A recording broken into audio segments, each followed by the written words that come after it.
Most haunted ship of the Phoenix. In the heart of the desert, hundreds of miles from the nearest ocean, a ship waits silently. It was supposed to be a museum, a relic of maritime glory. But something else came with it, something that didn't stay behind at sea. Some say it's the wind, others say it's the restless dead. But everyone agrees when the sun sets over Phoenix, this ship is not empty. Tonight, we uncover the chilling tales, the real footage, and the haunted legacy of the ship that never stopped sailing. This is the most haunted ship of the Phoenix. It's the last place you'd expect to find a ship.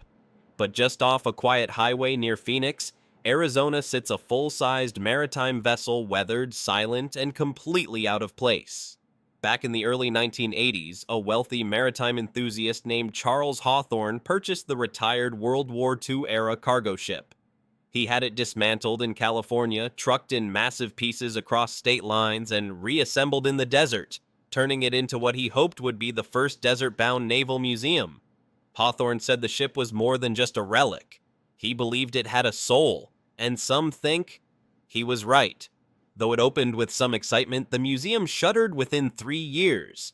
Attendance was low, but the real reason for its closure? Multiple staff members refused to return after witnessing unexplained events. One former guide stated, "The ship didn't like being here. It was supposed to die at sea, not be reborn in the sand. Today, the ship sits abandoned, locked behind rusted gates and crumbling signs, but it hasn't gone silent. In fact, many say it's louder now than ever before.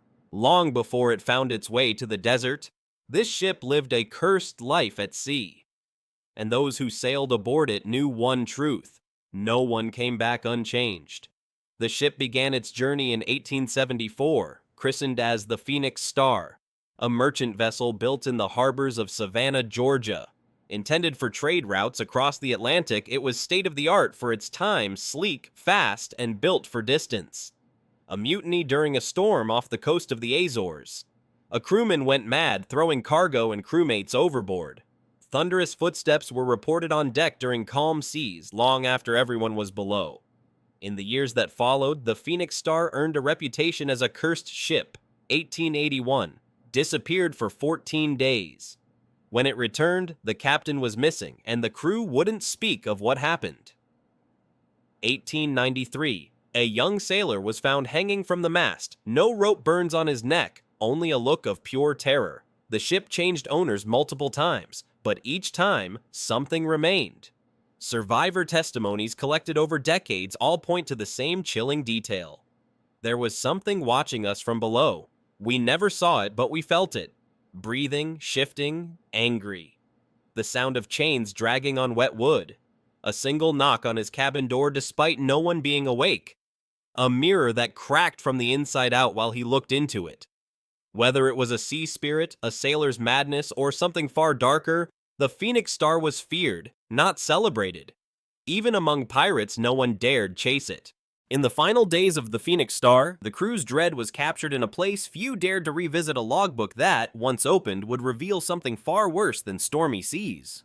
The year was 1894, and the Phoenix Star set sail on its final voyage, heading back from a trade route in the Caribbean. There was a sense of unease among the crew, and with every passing mile, that unease grew into outright fear.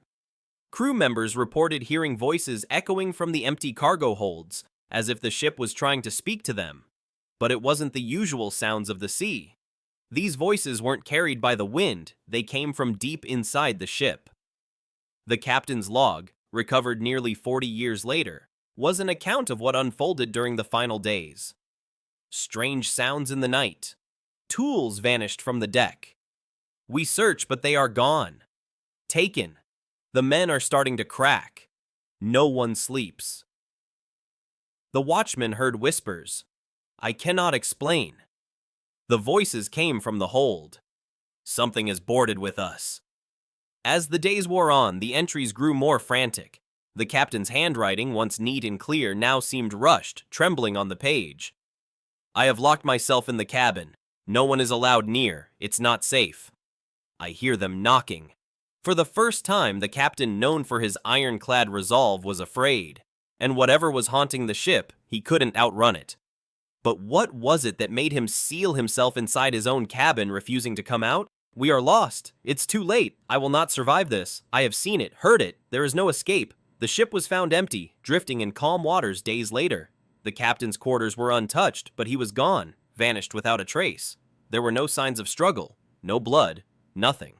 The ship's logbook was found intact on the captain's desk, as if it had been left behind for someone to find and read.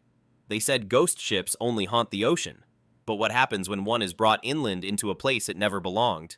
For centuries, the Flying Dutchman has been the most iconic maritime myth, a ship doomed to sail forever, never able to dock, cursed to haunt the waves. Unlike the Dutchman, the Phoenix wasn't lost at sea. It was found and brought here to the desert, a place with no tide, no fog, and no reason for a ship to scream at night. As absurd as it sounds, folklore from around the world includes tales of ghost ships appearing far from any coast. According to native folklore, water is sacred, and disturbing its guardians can bring great misfortune. Local tribes warned early settlers about bringing the ship here, calling it the coffin that sails on sand. Some believe that dragging the ship so far from its ocean has angered spirits bound to its hull, leaving them restless and trapped in a world that no longer makes sense. Imagine being a sailor, bound to your vessel for eternity. But instead of the sea, you're surrounded by cactus, dust, and silence. Wouldn't you try to scream too? Paranormal researchers have compared Phoenix's ship to modern ghost stories, including, "But only the Phoenix Star dares to haunt a place with no waves at all." If myths become reality, what kind of legend are we creating here in the middle of the desert? Some hauntings are rumors, others leave scars. These are the voices of those who stood on the deck of the Phoenix Star and felt something stare back. Museum employees, especially overnight security and maintenance crews, have repeatedly reported unexplained phenomena. Cold spots around the engine room, even during Arizona's blistering summer nights. A former tour guide described feeling watched constantly in the captain's quarters. "I'd talk to guests and feel a presence behind me, but there was never anyone there. Then one day, a photo turned up on our guest's camera of someone in the mirror. Someone who wasn't on the tour." Visitors, drawn by the ship's haunted reputation, have captured strange anomalies. One family reported hearing children giggling below deck despite their own kids being up top. Staff confirmed no other children were on board. Paranormal teams who've investigated the Phoenix Star say the ship reacts differently every night. EMF spikes are frequent, especially near the anchor chain and galley.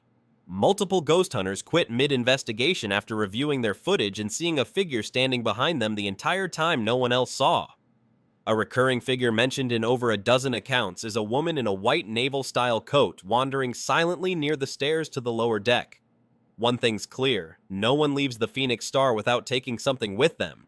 A photo, a sound, or a memory they'll never shake. Some say it's all stories. So we brought in the skeptics and the scientists, the ghost hunters. And what they found on the Phoenix Star wasn't just unexplained, it was unwelcome. Cameras and batteries drained instantly, even fully charged ones. During one particularly intense investigation, an experienced team captured an EVP that chilled. She walks the deck every night waiting for a ship that never returns. Some ghosts scream, others whisper, but the woman in white just walks and waits. Dozens of eyewitnesses, from night guards to thrill-seeking teens, have described the same figure. A tall woman in a dripping, tattered white dress, walking slowly across the upper deck. Her hair, long and matted. Her face, pale but peaceful until she turns. And when she locks eyes with the living, she vanishes without a trace, no footsteps, no sound. Local lore ties her to Eleanor Harper, the wife of Captain William Harper. She was aboard the ship's final voyage during the storm that wrecked it. The logbook ends abruptly the night she disappeared. The last entry reads, "Eleanor went above deck. I fear the sea has taken her." A maintenance worker claimed the upper deck was soaked with seawater, though it hadn't rained in weeks. Paranormal investigators using thermal cameras picked up a cold, human-shaped figure standing at the railing. The image vanished seconds later. She walks alone, soaked by storms long gone, searching for a husband who may never return. They say the spirits aboard the Phoenix Star never sleep, and one unlucky guest proved it. A paranormal enthusiast armed with just a sleeping bag and a smartphone got permission to spend the night alone on the Phoenix Star. Their shoes were soaked, despite there being no water on the deck. The phone was mailed anonymously to a paranormal group weeks later. It had only one file saved. The Phoenix Star is docked in the desert, but its ghosts are still adrift. Would you dare step aboard, or does something already wait below deck? Tell us in the comments. Hit that subscribe button for more haunted journeys across land, sea, and beyond.